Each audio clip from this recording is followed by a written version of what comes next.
এই যে কাসনা বৌমাটা নতুন আসে বলে পুরনো বৌমার কদর নেই না। এইবার বলতেছে কি আমার এখন আর পায়ে ব্যথা হচ্ছে না, যে ছেলের খাতে নিতে। তাছাড়া কি আমার পায়ে ব্যথা করবে না, চলো ছেলেরে খাওয়াতে নিয়ে যাবো, মায়ের কষ্ট হয় বাবা। ডায়লগ তো ভালো শিখেছো। হ্যাঁ আমাকে ধরে রাখো। কি নাচবো? হ্যাঁ নাচতে থাকবে, সময় হোক।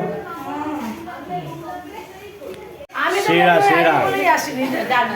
সেরা, তোমার জন্য বসে আছি আমি, এখনো টিফিন খাইনি। চলো আমি এখন সকালে খাবো না। এছাড়া আর ভালো কিছু কেন? নেই। এই, না না, বলে তো বৌদিদের করতে হবে। আমার তো সারাদিন বৌদিদের করতে হবে। এ বাবা, আমাদের তো সারা জীবন আমি করেছি।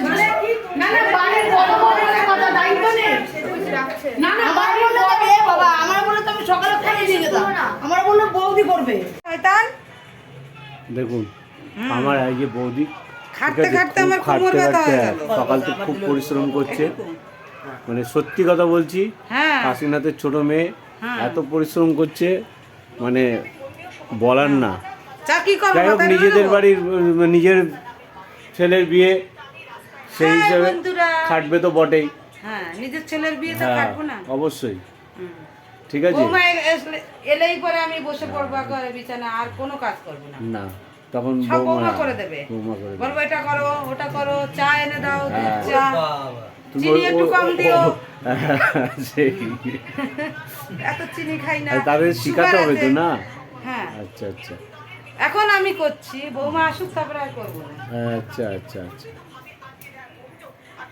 হলো?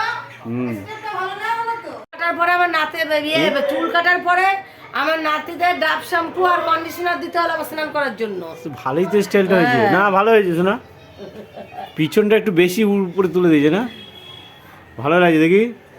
ডাব শ্যাম্পু থেকে চাই কন্ডিশনার এবং পয়সা দেবো, না আমার মা পয়সা দেবে না, আমি পয়সা দেবো, না আমার মা পয়সা দেবে। এটা কি স্টাইল বলে এটাকে? একদম ডিজে ঝাঁকা ডিজে ঝাকাস, সাবাস।